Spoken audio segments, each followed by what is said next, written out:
নমস্কাৰ মই মজিদ বন্ধুসকল ব্লগতে চাওক আজি 9টা গুৰুত্বপূৰ্ণ খবৰ। প্ৰথমটো খবৰ, সাৱধান দেশবাসী, পাকিস্তানে এবাৰ ভাৰতৰ ওপৰত চলাব পাৰে সাইবাৰ আক্ৰমণ। হেহে মোবাইল ব্যৱহাৰকাৰীসকল সাৱধান হওক। অচিনাকি নম্বৰৰ পৰা ফোন ৰিচিভ কৰোঁতে সাৱধান হওক। যধেমতে অহা ফোন আপুনি ৰিচিভ নকৰিব। লগতে হোৱাটছআপ, ইমেইল, ফেচবুকত যিকোনো লিংক ওপেন কৰাৰ আগত আপুনি 100 বাৰ চিন্তা কৰক। এই সন্দৰ্ভত কেন্দ্ৰীয় চৰকাৰে দেশবাসীক দিছে জৰুৰী নিৰ্দেশনা। দেশবাসীক সতৰ্ক কৰি দিছে কেন্দ্ৰীয় চৰকাৰে। +92 থকা বা সন্মুখত 0 লাগি অহা নম্বৰ ৰিচিভ নকৰিব। যদি আপোনাৰ ফোনত এনেকুৱা নম্বৰ আহে তেন্তে আপুনি সেই ফোন ৰিচিভ নকৰিব। নম্বৰটো পৰীক্ষা কৰক ৰিচিভ কৰাৰ আগত। হোৱাটছএপত নতুন নম্বৰৰ মেছেজ আহিলে আপুনি ওপেন নকৰিব আৰু ৰিপ্লাই নিদিব। এইকেইটা দিনত পাৰিলে মেছেঞ্জাৰত কথা নাপাতিব। ফেচবুকৰ জৰিয়তে কণ্টেক্ট এইকেইটা দিনত সহজ হৈ আছে। সাৱধান হৈ যাওক ফেচবুকত অহা ভিডিঅ' লিংক চাওঁতে। হোৱাটছএপ, ইমেইল, ফেচবুক, ইনষ্টাত যিকোনো লিংক আহিলে আপোনালোকে ওপেন নকৰিব। শিশুসকলৰ হাতত মোবাইল এৰাটো বৰ্তমান বহুত বিপদজনক হ'ব পাৰে। যদি আপোনাৰ ঘৰত শিশু আছে তেন্তে শিশুৰ হাতত আপোনালোকে মোবাইল ফোন নিদিব। মোবাইল ফোন ব্যৱহাৰ কৰোঁতে সকলো সাৱধান হওক। ঘৰৰ মানুহ আৰু বন্ধুবৰ্গক সাৱধান কৰি দিয়ক। আপুনি এই বাতৰিটো আপুনি সকলোকে শ্বেয়াৰ কৰি দিয়ক। সাৱধান হওক দেশবাসী। ভাৰতত চাইবাৰ আক্ৰমণৰ পৰিকল্পনা পাকিস্তানৰ। দেশৰ প্ৰতিৰক্ষা বিভাগৰ এই সন্দৰ্ভত জৰুৰী নিৰ্দেশনা দেশবাসীলৈ। পৰৱৰ্তী খবৰ, ভাৰত পাকিস্তানৰ যুদ্ধৰ মাজতে দুটাকৈ প্ৰচণ্ড শব্দত কঁপি উঠিল গোলাঘাট। যুদ্ধৰ ভয়াৱহতাৰ মাজতে গোলাঘাটত বিকট শব্দক লৈ আতংক। 2 ছেকেণ্ডৰ ভিতৰত দুটাকৈ ভয়ংকৰ শব্দ শুনা গৈছে গোলাঘাটত। দুটাকৈ প্ৰচণ্ড শব্দত কঁপি উঠিল গোলাঘাট। মুহূৰ্ততে দুটাকৈ প্ৰচণ্ড বিস্ফোৰণৰ শব্দৰ পিছতে হাহাকাৰ অৱস্থা। যুদ্ধৰ ভয়াৱহতাৰ মাজতে বিস্ফোৰণৰ শব্দক লৈ আতংক। গোলাঘাট, নুমলীগড় আৰু চুবুৰীয়া অঞ্চলত প্ৰচণ্ড শব্দ শুনিবলৈ পোৱা গৈছে। 2 ছেকেণ্ডৰ ভিতৰত দুটাকৈ ভয়ংকৰ শব্দ শুনা গৈছে আৰু এই বিস্ফোৰণৰ শব্দৰ পিছতে কঁপি উঠিছে সমগ্ৰ অঞ্চল। এতিয়াও নিশ্চিত হোৱা নাই এয়া আচলতে কিহৰ শব্দ। এই শব্দক লৈ আতংকিত হৈ পৰিছে স্থানীয় ৰাইজ। পৰৱৰ্তী খবৰ, দেশত পুনৰ আৰম্ভ হৈছে ভয়ংকৰ গুলিয়াগুলি। এইবাৰ জম্মু কাশ্মীৰৰ উৰিত প্ৰচণ্ড গুলিয়াগুলি। জম্মু বিমানবন্দৰত পুনৰ বাজি উঠিছে যুদ্ধৰ চাইৰেন আৰু সীমান্তৰ প্ৰায়বোৰ জিলাত জাৰি কৰা হৈছে ব্লেক আউট আৰু উত্তৰ প্ৰদেশত জাৰি কৰা হৈছে ৰেড এলাৰ্ট। এতিয়াও ভাৰত পাকিস্তানৰ যুদ্ধক লৈ অব্যাহত আছে উত্তেজনা। পুনৰ জম্মু কাশ্মীৰৰ উৰিত প্ৰচণ্ড গুলিয়াগুলি। ভাৰতীয় সৈন্যৰ বাংকাৰলৈ উদ্দেশ্যি গুলী পাকিস্তানৰ। ভাৰতীয় সৈন্যই যোগ্য প্ৰত্যুত্তৰ দিছে পাকিস্তানক।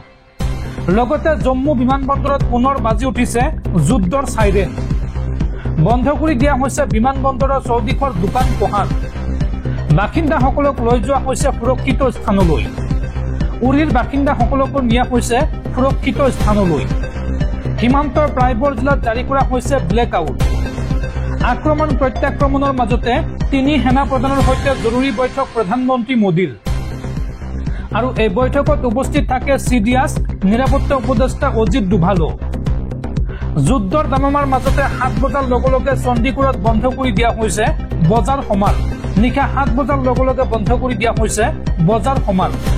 লগতে বন্ধ কৰি দিয়া হৈছে চিনেমা হল, মাল্টিপ্লেক্স। কেৱল খোলা থাকিব ফাৰ্মাচী আৰু হাস্পতাল। ইফালে উত্তৰ প্ৰদেশতো জাৰি কৰা হৈছে ৰেড এলাৰ্ট। CISFৰ সৈতে হোৱা বৈঠকৰ পিছতে এই সিদ্ধান্ত যোগী চৰকাৰৰ। অনিৰ্দিষ্ট কাললৈ উত্তৰ প্ৰদেশত জাৰি কৰা হৈছে ৰেড এলাৰ্ট। সীমান্তৰ পৰিস্থিতিৰ বাবে সতৰ্ক কৰি দিয়া হৈছে উত্তৰ প্ৰদেশবাসী। দৰ্শকসকল, আৰু বহুতো গুৰুত্বপূৰ্ণ খবৰ আছে। তাৰ আগতে আপোনাক জনাওঁ যে যদি আপুনি এতিয়ালৈকে এইটো ভিডিঅ'ত লাইক কৰা নাই তেন্তে এতিয়াই ভিডিঅ'টোত লাইক কৰি দিয়ক। আৰু এনেকুৱা ধৰণৰ ভিডিঅ'সমূহ নিতৌ চাবলৈ চেনেলটো ছাবস্ক্ৰাইব কৰি কাষত থকা বেল আইকনটো প্ৰেছ কৰি ৰাখক। পৰৱৰ্তী খবৰ, ভাৰত পাকিস্তানৰ যুদ্ধৰ মাজতে এইবাৰ ভাৰতীয় নাগৰিকক তুৰ্কী ভ্ৰমণ নকৰিবলৈ আহ্বান ভাৰত চৰকাৰৰ। নাগৰিকৰ সুৰক্ষাৰ প্ৰতি লক্ষ্য ৰাখি ভাৰত চৰকাৰৰ এই নিৰ্দেশনা। ভাৰতীয় নাগৰিকক তুৰ্কী ভ্ৰমণ নকৰিবলৈ আহ্বান ভাৰত চৰকাৰৰ।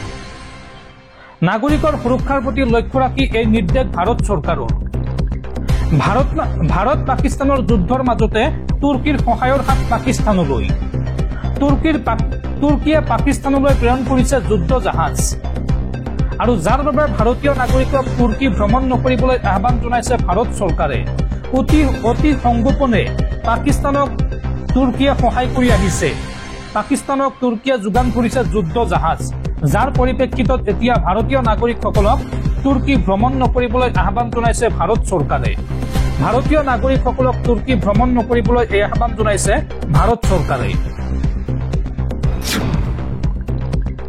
পৰৱৰ্তী খবৰ। আজি হিমন্ত বিশ্ব শৰ্মা নেতৃত্বাধীন অসম চৰকাৰে সম্পূৰ্ণ কৰিলে 4টা বছৰ আৰু 10 মে শনিবাৰ অৰ্থাৎ আজি হিমন্ত বিশ্ব শৰ্মা চৰকাৰে উদযাপন কৰাৰ কথা আছিল 4ৰ্থ বৰ্ষপূৰ্তি। কিন্তু বৰ্তমান দেশৰ যুদ্ধ সদৃশ পৰিস্থিতিৰ প্ৰতি লক্ষ্য ৰাখি অনুষ্ঠিত নকৰে কোনো বিশেষ অনুষ্ঠান, কোনো ধৰণৰ অনুষ্ঠান নকৰে অসম চৰকাৰে।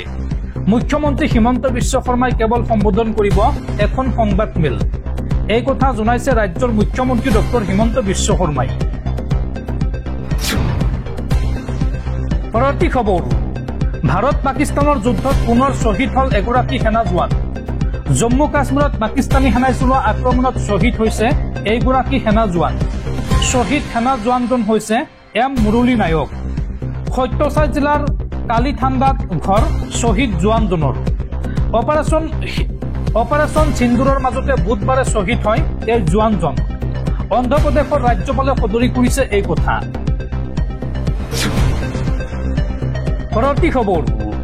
দেশৰ সকলো ৰাজ্যৰ মুখ্যমন্ত্ৰীসকললৈ জৰুৰী নিৰ্দেশনা কেন্দ্ৰীয় গৃহ মন্ত্ৰালয়ৰ। মুখ্য সচিবসকলক জৰুৰীকালীন শক্তি প্ৰয়োগ কৰাৰ নিৰ্দেশ কেন্দ্ৰীয় গৃহ মন্ত্ৰালয়ৰ। ভাৰত পাকিস্তানৰ যুদ্ধৰ মাজতে মুখ্য সচিবৰ লগতে শীৰ্ষ প্ৰশাসনিক বিষয়ালৈ এই নিৰ্দেশ কেন্দ্ৰীয় গৃহ মন্ত্ৰালয়ৰ। দেশৰ সকলো ৰাজ্যৰ মুখ্যমন্ত্ৰীসকললৈ জৰুৰী নিৰ্দেশনা কেন্দ্ৰীয় গৃহ মন্ত্ৰালয়ৰ। ভাৰত পাকিস্তান যুদ্ধৰ মাজতে ডাঙৰ সিদ্ধান্ত গ্ৰহণ কৰিছে কেন্দ্ৰীয় গৃহ মন্ত্ৰালয়ে। নিৰাপত্তাজনিত কাৰণত সকলো ৰাজ্যলৈ জৰুৰী নিৰ্দেশনা পত্ৰ প্ৰেৰণ কৰা হৈছে। সকলো ৰাজ্য তথা কেন্দ্ৰীয় শাসিত অঞ্চললৈ প্ৰেৰণ কৰিছে জৰুৰী নিৰ্দেশনা। মুখ্য সচিবসকলক জৰুৰীকালীন শক্তি প্ৰয়োগ কৰাৰ নিৰ্দেশ কেন্দ্ৰীয় গৃহ মন্ত্ৰালয়ৰ। মুখ্য সচিবৰ লগতে শীৰ্ষ প্ৰশাসনিক বিষয়ালৈ এই নিৰ্দেশ দিছে কেন্দ্ৰীয় গৃহ মন্ত্ৰালয়ে। পৰৱৰ্তী খবৰ। ভাৰত পাকিস্তানৰ যুদ্ধৰ মাজতে এইবাৰ ভয়ত কঁপিছে চুবুৰীয়া ৰাষ্ট্ৰ বাংলাদেশ। ভাৰত আক্ৰমণ কৰিবলৈ আহি একেকনি পালে পাকিস্তানে। ভাৰতৰ প্ৰতিশোধমূলক আক্ৰমণত মেৰুদণ্ড ভাঙিল পাকিস্তানৰ ডিফেন্স ছিষ্টেমৰ আৰু ভাৰতৰ এই ৰুদ্ৰৰূপ দেখি এতিয়া আতংকত কঁপিছে বাংলাদেশৰ ইউনুছ চৰকাৰ। ভাৰত আক্ৰমণ কৰিবলৈ আহি একেকনি পালে পাকিস্তানে। ভাৰতৰ আক্ৰমণত তছনছ হৈ পৰিল পাকিস্তানৰ কেইবাখনো চহৰৰ ডিফেন্স ছিষ্টেম। ভাৰতৰ এই ৰুদ্ৰৰূপ দেখি এতিয়া আতংকত কঁপিছে চুবুৰীয়া ৰাষ্ট্ৰ বাংলাদেশ। ভাৰত বিদ্বেষী হিন্দু বিদ্বেষী মন্তব্য বন্ধ কৰাৰ তৎপৰতা বাংলাদেশৰ। ছচিয়েল মিডিয়াত হিন্দুক লৈ বিদ্বেষমূলক মন্তব্য দিলে কৰা হ'ব ব্লক। হিন্দুৰ বিৰুদ্ধে আক্ৰমণমূলক কথা বতৰা বন্ধ কৰা হ'ব সামাজিক মাধ্যমত। ছচিয়েল মিডিয়াৰ দ্বাৰা সংখ্যালঘু বিৰোধী বিষবাস্প বিয়পাব দিয়া নহ'ব বাংলাদেশৰ একাউণ্টসমূহৰ পৰা আৰু অতি কম সময়ৰ ভিতৰত সামাজিক মাধ্যম নিয়ন্ত্ৰণৰ ব্যৱস্থা কৰিব বাংলাদেশে। আৰু ইতিমধ্যে ইউনুছ চৰকাৰৰ মন্ত্ৰীসভাত এই বিষয়টোক লৈ হৈছে আলোচনা। এই পৰিস্থিতিত ভাৰত বিৰোধী স্থিতি ল'লে বিপদ নিশ্চিত বুলি বুজিছে বাংলাদেশে। পৰৱৰ্তী খবৰ। ভাৰত পাকিস্তানৰ যুদ্ধৰ মাজতে এইবাৰ গুৱাহাটী বিমানবন্দৰত যুদ্ধকালীন প্ৰস্তুতি বৃদ্ধি কৰা হৈছে। জৰুৰীকালীন নিৰাপত্তা ব্যৱস্থা। যিকোনো পৰিস্থিতি মোকাবিলা কৰাৰ বাবে সাজু হৈছে নিৰাপত্তাৰক্ষী। বাতিল কৰা হৈছে বহু বিমানৰ উৰণ। গুৱাহাটী বিমানবন্দৰত যুদ্ধকালীন প্ৰস্তুতি বৃদ্ধি কৰা হৈছে। জৰুৰীকালীন নিৰাপত্তা। যিকোনো পৰিস্থিতিৰ সৈতে মোকাবিলা কৰিবলৈ সাজু হৈছে নিৰাপত্তাৰক্ষী। বৃদ্ধি কৰা হৈছে সামৰিক বাহিনীৰ সমৰসজ্জা। আৰু লগতে বাতিল কৰা হৈছে বহু বিমানৰ উৰণ। পৰৱৰ্তী খবৰ, ভাৰতৰ আক্ৰমণৰ পিছতে পাকিস্তানত হাহাকাৰ, পাকিস্তানৰ সদনত তীব্ৰ বাক বিতণ্ডা, প্ৰধানমন্ত্ৰী মোদীক উচ্চ প্ৰশংসা কৰি পাকিস্তানী সাংসদে পাকিস্তানৰ প্ৰধানমন্ত্ৰী শ্বাহবাজ শ্বৰীফক দিলে কাপুৰুষ আখ্যা। ভাৰতৰ পৰাক্ৰমত পাকিস্তানত হাহাকাৰ, পাকিস্তানৰ সদনত তীব্ৰ বাক বিতণ্ডা, প্ৰধানমন্ত্ৰী মোদীক উচ্চ প্ৰশংসা পাকিস্তানী সাংসদৰ, পাকিস্তানৰ প্ৰধানমন্ত্ৰী শ্বাহবাজ শ্বৰীফক কাপুৰুষ আখ্যা দিলে পাকিস্তানী সাংসদে। পাকিস্তানী সাংসদগৰাকীয়ে কয় যে কিয় পাক প্ৰধানমন্ত্ৰীয়ে নৰেন্দ্ৰ মোদীৰ নাম ল'বলৈ ভয় কৰিছে এই বুলি প্ৰশ্ন কৰে। মোদীৰ নাম ল'বলৈ ভয় খোৱা প্ৰধানমন্ত্ৰীয়ে ভাৰতক কি প্ৰত্যুত্তৰ দিব, এই প্ৰশ্ন কৰে সাংসদজনে। সদনৰ মজিয়াতে সাংসদ শ্বাহিদ খট্টকৰ সমালোচনা পাক প্ৰধানমন্ত্ৰীক। পৰৱৰ্তী খবৰ, ভাৰতে পাকিস্তানৰ ওপৰত আক্ৰমণ চলোৱাৰ সময়তে পাকিস্তানী সৈন্যৰ ওপৰত পুনৰ ভয়ংকৰ আক্ৰমণ চলাইছে বেলুচিস্তান লিবাৰেশ্যন আৰ্মীয়ে। 24 ঘণ্টাৰ ভিতৰত উগ্ৰপন্থী সংগঠন বেলুচিস্তান লিবাৰেশ্যন আৰ্মীৰ এইটো হৈছে দ্বিতীয়টো আক্ৰমণ। আৰু পাকিস্তানৰ ইটোৰ পিছত সিটো আক্ৰমণৰ পিছতে এতিয়া হাহাকাৰ লাগিছে পাকিস্তানত। আৰু বেলুচিস্তান লিবাৰেশ্যন আৰ্মীৰ এই ভয়ংকৰ আক্ৰমণৰ ফলত মৃত্যু হৈছে 14জনকৈ পাকিস্তানী সৈন্যৰ। 24 ঘণ্টাৰ ভিতৰত বেলুচিস্তান লিবাৰেশ্যন আৰ্মীৰ দ্বিতীয়টো আক্ৰমণ পাকিস্তানী সৈন্যৰ ওপৰত। পাকিস্তানী সেনাক লক্ষ্য কৰি আক্ৰমণ চলায় বেলুচ আৰ্মীয়ে। পাকিস্তানত ইটোৰ পিছত সিটো ভয়ংকৰ ঘটনা, এফালে ভাৰতৰ আক্ৰমণ আৰু আনফালে বেলুচিস্তান লিবাৰেশ্যন আৰ্মীৰ আক্ৰমণ। আৰু এই ঘটনাত এতিয়া 14জনকৈ পাকিস্তানী সৈন্য নিহত হোৱাৰ খবৰ আহিছে। আৰু 24 ঘণ্টাৰ ভিতৰত বেলুচিস্তান লিবাৰেশ্যন আৰ্মীৰ এইটো হৈছে দ্বিতীয়টো আক্ৰমণ। পৰৱৰ্তী খবৰ, ভাৰতে চলোৱা অপাৰেশ্যন সিন্দুৰৰ সন্দৰ্ভত দিল্লীত সংবাদমেল সম্বোধন বিদেশ সচিব বিক্ৰম মিস্ত্ৰী, উইং কামাণ্ডাৰ ভূমিকা সিং আৰু কৰ্ণেল সুফিয়া কুৰেশ্বীৰ। সংবাদমেল সম্বোধন কৰি তেওঁলোকে কয় যে পাকিস্তানৰ ওপৰত ভাৰতৰ আক্ৰমণ অব্যাহত থাকিব। ভাৰতৰ প্ৰতিশোধত আজি বিধ্বস্ত হৈছে পাকিস্তান আৰু সন্ত্ৰাসবাদৰ বিৰুদ্ধে ভাৰতৰ কঠোৰতা অব্যাহত থাকিব। সন্ত্ৰাসবাদৰ বিৰুদ্ধে ভাৰত কঠোৰ আৰু কঠোৰতা সদায় অব্যাহত থাকিব। পাকিস্তানে বহুবাৰ যুদ্ধবিৰতি উলংঘন কৰিছে। সীমান্তৰ 34টা ঠাইত 300ৰ পৰা 400 ড্ৰোন ধ্বংস কৰা হৈছে। ভাৰতৰ এয়াৰ ডিফেন্স ছিষ্টেমে ধ্বংস কৰিছে পাকিস্তানৰ এই 300ৰ পৰা 400 ড্ৰোন। ভাৰতৰ প্ৰতিশোধত আজি বিধ্বস্ত হৈছে পাকিস্তান। দিল্লীত অপাৰেশ্যন সিন্দুৰ সন্দৰ্ভত সংবাদমেল সম্বোধন। পাক অধ্যুষিত কাশ্মীৰত ভাৰতৰ আক্ৰমণ অব্যাহত থাকিব। নতুন দিল্লীত সেনা আৰু বৈদেশিক মন্ত্ৰালয়ৰ সংবাদমেলত এই কথা উল্লেখ কৰা হৈছে। পাক অধ্যুষিত কাশ্মীৰত ভাৰতৰ আক্ৰমণ অব্যাহত থাকিব। নতুন দিল্লীত এই সন্দৰ্ভত সংবাদমেল সম্বোধন কৰে সেনা আৰু বৈদেশিক মন্ত্ৰালয়ে।